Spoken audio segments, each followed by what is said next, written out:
ಮಂಗಲ ಟಿ ತಿಮ್ಮೇಗೌಡ ಪ್ರತಿಷ್ಠಾನದ ವತಿಯಿಂದ ಟಿ ತಿಮ್ಮೇಗೌಡ ಜನಮುಖಿ ಆಡಳಿತ ಪ್ರಶಸ್ತಿ, ಶ್ರೀಮತಿ ನಿಂಗಮ್ಮ ದೊಡ್ಡಿ ತಿಮ್ಮೇಗೌಡ ಕೃಷಿಕ ಪ್ರಶಸ್ತಿ ಹಾಗೂ ಶ್ರೀಮತಿ ಎಂಆರ್ ಶಶಿಕಲಾ ಟಿ ತಿಮ್ಮೇಗೌಡ ವಿದ್ಯಾರ್ಥಿ ಪುರಸ್ಕಾರ ಪ್ರದಾನ ಸಮಾರಂಭವನ್ನು ಹಮ್ಮಿಕೊಳ್ಳಲಾಗಿದೆ. ಮೇ 9ರಂದು ಸಂಜೆ 4 ಗಂಟೆಗೆ ನಗರದ ನಾಲ್ವಡಿ ಕೃಷ್ಣರಾಜ ಒಡೆಯರ್ ಕಲಾಮಂದಿರದಲ್ಲಿ ಆಯೋಜಿಸಲಾಗಿದೆ ಎಂದು ಪ್ರತಿಷ್ಠಾನದ ಅಧ್ಯಕ್ಷ ಎಸಿ ರಮೇಶ್ ತಿಳಿಸಿದರು. ಸುದ್ದಿಗೋಷ್ಠಿಯಲ್ಲಿ ಮಾತನಾಡಿದ ಅವರು, ಶ್ರೀ ಆದಿಚುಂಚನಗಿರಿ ಮಠದ ಪೀಠಾಧ್ಯಕ್ಷರಾದ ಡಾ ಶ್ರೀ ನಿರ್ಮಲಾನಂದನಾಥ ಸ್ವಾಮೀಜಿ ಹಾಗೂ ಕೆಂಗೇರಿ ವಿಶ್ವ ಒಗ್ಗಲಿಗರ ಮಠದ ಪೀಠಾಧ್ಯಕ್ಷರಾದ ಡಾ ನಿಶ್ಚಲಾನಂದನಾಥ ಸ್ವಾಮೀಜಿಯವರ ದಿವ್ಯ ಸಾನ್ನಿಧ್ಯದಲ್ಲಿ ನಡೆಯುವ ಸಮಾರಂಭವನ್ನು ಬೆಂಗಳೂರಿನ ಕಣ್ವ ಡಯಾಗ್ನೋಸ್ಟಿಕ್ ಸೆಂಟರ್ ಮಾಲೀಕರಾದ ಡಾ ಎಚ್ಎಂ ವೆಂಕಟಪ್ಪ ಉದ್ಘಾಟಿಸಲಿದ್ದಾರೆ. ಕರ್ನಾಟಕ ಸರ್ಕಾರದ ನಿವೃತ್ತ ಮುಖ್ಯ ಕಾರ್ಯದರ್ಶಿ ಟಿಎಂ ವಿಜಯಭಾಸ್ಕರ್ ಪ್ರಶಸ್ತಿ ಪ್ರದಾನ ಮಾಡಲಿದ್ದು, ಮಂಗಲ ಟಿ ತಿಮ್ಮೇಗೌಡ ಪ್ರತಿಷ್ಠಾನದ ಅಧ್ಯಕ್ಷ ಎಸಿ ರಮೇಶ್ ಸಮಾರಂಭದ ಅಧ್ಯಕ್ಷತೆ ವಹಿಸುವರು ಎಂದರು. ಟಿ ತಿಮ್ಮೇಗೌಡ ಜನಮುಖಿ ಆಡಳಿತ ಪ್ರಶಸ್ತಿಗೆ ಆಯ್ಕೆಯಾಗಿರುವ ಕರ್ನಾಟಕ ಲೋಕಸೇವಾ ಆಯೋಗದ ಕಾರ್ಯದರ್ಶಿ ಡಾ ಕೆ ಜ್ಯೋತಿ, ಪ್ರಗತಿಪರ ಕೃಷಿ ಪ್ರಶಸ್ತಿ ಪುರಸ್ಕೃತರಾದ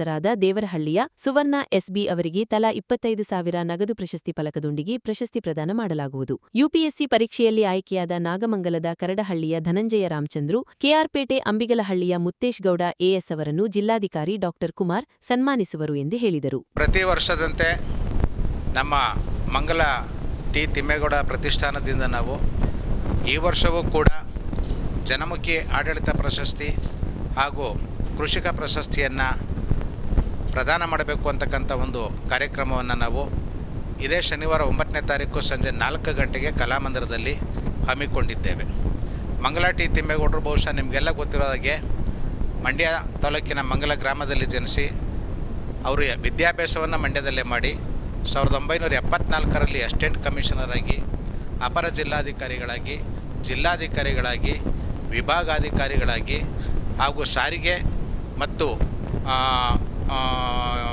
ಮತ್ತು ಗೃಹ ಮಂಡಳಿನಲ್ಲಿ ಆಯುಕ್ತರಾಗಿ ಸೇವೆಯನ್ನು ಸಲ್ಲಿಸಿದ್ದಾರೆ.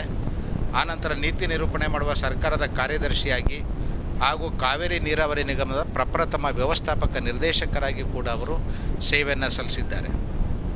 ನಿವೃತ್ತಿಯ ನಂತರವೂ ಬಹುಶಃ ನಮ್ಮ ಮಂಡ್ಯ ಜಿಲ್ಲೆಯಲ್ಲಿ ಯಾವುದಾದರೂ ಒಬ್ಬ IAS ಅಧಿಕಾರಿ ನಿವೃತ್ತಿಯ ನಂತರವೂ ಕೂಡ ಸಮಾಜಮುಖಿ ಕೆಲಸವನ್ನು ಮಾಡ್ತಾಯಿದ್ದಾರೆ, ಸಮಾಜಕ್ಕೆ ಅನುಕೂಲವಾಗದಂತಹ ಸೇವೆಯನ್ನು ಮಾಡ್ತಾಯಿದ್ದಾರೆ ಅಂತಂದರೆ ಬಹುಶಃ ಅವರು ತಿಮ್ಮೇಗೌಡರು ಒಬ್ಬರು ಮಾತ್ರ ಅಂತೇಳಿ ನಾವು ಹೇಳಲಿಕ್ಕೆ ಹೆಮ್ಮೆ ಪಡ್ತೇವೆ. ನಿವೃತ್ತಿಯ ನಂತರವೂ ಕೂಡ ಅವರು ಕರ್ನಾಟಕ ಜಾನಪದ ಪರಿಷತ್ತಿನ ಅಧ್ಯಕ್ಷರಾಗಿ ಹಲವಾರು ವರ್ಷಗಳ ಕಾಲ ಸೇವೆಯನ್ನು ಸಲ್ಲಿಸಿದ್ದಾರೆ. ಹಾಗೆ ಪ್ರಸ್ತುತ ನಮ್ಮ ಕೃಷಿ ಫೌಂಡೇಶನ್ನು ರಾಜ್ಯ ಸರ್ಕಾರದ ರಾಜ್ಯ ಮಟ್ಟದ ಕೃಷಿ ಫೌಂಡೇಶನಲ್ಲಿ ಕಾರ್ಯದರ್ಶಿಯಾಗಿ ಸೇವೆ ಸಲ್ಲಿಸ್ತಾ ಇದ್ದಾರೆ. ಹಾಗೆ ನಮ್ಮ ಮಂಡ್ಯ ಕೃಷಿ ಫೌಂಡೇಶನ್ನಲ್ಲಿ ಅಧ್ಯಕ್ಷರಾಗಿಯೂ ಕೂಡ ಸೇವೆಯನ್ನು ಸಲ್ಲಿಸ್ತಾ ಇದ್ದಾರೆ. ಹೀಗೆ ನಿರಂತರವಾಗಿ ತಮ್ಮ ಸೇವೆಯನ್ನು ಸಲ್ಲಿಸ್ಕೊಂಡು ಬಂದಿರತಕ್ಕಂಥ ತಿಮ್ಮೇಗೌಡರು ಈ ಮಂಡ್ಯ ಜಿಲ್ಲೆಗೆ ಏನಾದ್ರು ಒಂದು ಮಾಡಬೇಕು, ಮಂಡ್ಯ ಅಭಿವೃದ್ಧಿಯ ಪರವಾಗಿ ನಿಲ್ಲಬೇಕು ಅಂತಕ್ಕಂಥ ನಿಟ್ಟಿನಲ್ಲಿ ಏನು ನಮ್ಮ ನೇಗಿಲಯೋಗಿ ಸಂಸ್ಥೆಯಿಂದ ನಾವು ಒಂದು ಮುನ್ನಡೆ ಮಂಡ್ಯ ಅಂತಕ್ಕಂಥ ಒಂದು ಟೀಮನ್ನು ಮಾಡಿದ್ದೇವೆ. ಆ ಟೀಮನ್ನು ಕೂಡ ಅವರು ಮುನ್ನಡೆಸ್ಕೊಂಡು ಬರ್ತಾ ಇದ್ದಾರೆ. ಇಷ್ಟೆಲ್ಲ ಕಾರ್ಯಗಳ ಚಟುವಟಿಕೆಗಳ ಜೊತೆಗೆ ಒಂದು ಸಾಮಾಜಿಕ ಚಿಂತನೆಯನ್ನು ಇಟ್ಕೊಂಡು ನಮ್ಮ ಪ್ರತಿಷ್ಠಾನದಿಂದ ಪ್ರತಿ ವರ್ಷ ಏನು ನಮ್ಮ ರಾಜ್ಯದಲ್ಲಿ ಅತ್ಯುತ್ತಮವಾಗಿ ಯಾರು IAS ಅಧಿಕಾರಿಗಳು ಸೇವೆ ಸಲ್ಲಿಸಿದ್ದಾರೆ ಅವರಿಗೆ ಈ ಪ್ರಶಸ್ತಿಯನ್ನು ಕೊಡಬೇಕು ಅಂತಕ್ಕಂಥದ್ದು. ಹಾಗೆ ಕೃಷಿ ಕ್ಷೇತ್ರದಲ್ಲಿ ಯಾರು ಸಾಧನೆಯನ್ನು ಮಾಡಿದ್ದಾರೆ ಅವರೆಲ್ಲರಿಗೂ ಕೂಡ ಪ್ರಶಸ್ತಿಯನ್ನು ಕೊಡಬೇಕು ಅಂತಕ್ಕಂಥ ಒಂದು ಮಹತ್ವಾಕಾಂಕ್ಷೆಯನ್ನು ಇಟ್ಕೊಂಡು ಪ್ರತಿ ವರ್ಷವೂ ಕೂಡ ಅವರು ಕೆಲಸವನ್ನು ಮಾಡ್ತಾ ಇದ್ದಾರೆ. ಅದಲ್ಲದೆ ಹಲವಾರು ಸಾಮಾಜಿಕ ಸೇವೆಯಲ್ಲೂ ಕೂಡ ನಿರಂತರವಾಗಿ ತಮ್ಮನ್ನು ತಾವು ಈ 81ನೇ ಇಳಿ ವಯಸ್ಸಿನಲ್ಲೂ ಕೂಡ ತಮ್ಮನ್ನು ತಾವು ತೊಡಗಿಸ್ಕೊಂಡು ಬರ್ತಾ ಇದ್ದಾರೆ. ಈ ನಿಟ್ಟಿನಲ್ಲಿ ಈ ವರ್ಷ ನಾವು ಪ್ರತಿ ವರ್ಷದಂತೆ ಈ ವರ್ಷ ನಾವು ಡಾ ಕೆ ಜ್ಯೋತಿ ಅಂತಕ್ಕಂಥವರು IAS ಆಫೀಸರು.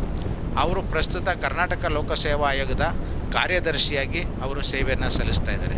ಹಿಂದೆ ಅವರು ಕೂಡ KS ಆಫೀಸರ್ ಆಗಿ ಹಲವಾರು ವಿಭಾಗಗಳಲ್ಲಿ ಕೆಲಸವನ್ನು ಮಾಡಿಕೊಂಡು ಜಿಲ್ಲಾ ಪಂಚಾಯತ್ CEO ಆಗಿ ಅವರು ಸೇವೆಯನ್ನು ಮಾಡಿಕೊಂಡು ಪ್ರಸ್ತುತ ಕರ್ನಾಟಕ ಲೋಕಸೇವಾ ಆಯೋಗದಲ್ಲಿ ಕಾರ್ಯದರ್ಶಿಯಾಗಿ ಸೇವೆಯನ್ನು ಸಲ್ಲಿಸ್ತಾ ಇದ್ದಾರೆ. ಬಹುಶಃ ಮಾಧ್ಯಮ ಮಿತ್ರರು ನಿಮಗೆಲ್ಲ ಗೊತ್ತಿರ್ಬೋದು, ಕರ್ನಾಟಕ ಲೋಕಸೇವಾ ಆಯೋಗ ಈಗಾಗಲೇ ಹಲವು ಗೊಂದಲಗಳಲ್ಲಿ ಮುಳುಗಿದೆ, ಹಲವಾರು ಸಮಸ್ಯೆಗಳು ಕಾಡ್ತಾ ಇದ್ದಾವೆ. ಈ ವಾದ ವಿವಾದಗಳ ನಡುವೆ ಅವುಗಳೆಲ್ಲವನ್ನು ಸಮರ್ಥವಾಗಿ ಎದುರಿಸ್ತಕ್ಕಂಥ ಒಬ್ಬ ಮಹಿಳೆಯಾಗಿ, ಅಧಿಕಾರಿಯಾಗಿ ಅದೆಲ್ಲವನ್ನು ಕೂಡ ದಿಟ್ಟವಾಗಿ ಎದುರಿಸಿ ಇವತ್ತು ಅವರ ಸೇವೆಯನ್ನು ಸಲ್ಲಿಸ್ತಾ ಇದ್ದಾರೆ. ಆ ಸೇವೆಯನ್ನು ಮನಗಂಡು ನಾವು ಈ ವರ್ಷದ ಈ ಜನಮುಖಿ ಆಡಳಿತ ಪ್ರಶಸ್ತಿಯನ್ನು ನಾವು ದಯಪಾಲಿಸ್ತಾ ಇದ್ದೇವೆ. ಅದೇ ರೀತಿ ಇನ್ನೊಂದು ವಿಶೇಷ ಅಂತಂದರೆ ಈ ವರ್ಷ ರೈತ ಮಹಿಳೆಗೆ ಕೊಡ್ತಾ ಇದ್ದೇವೆ.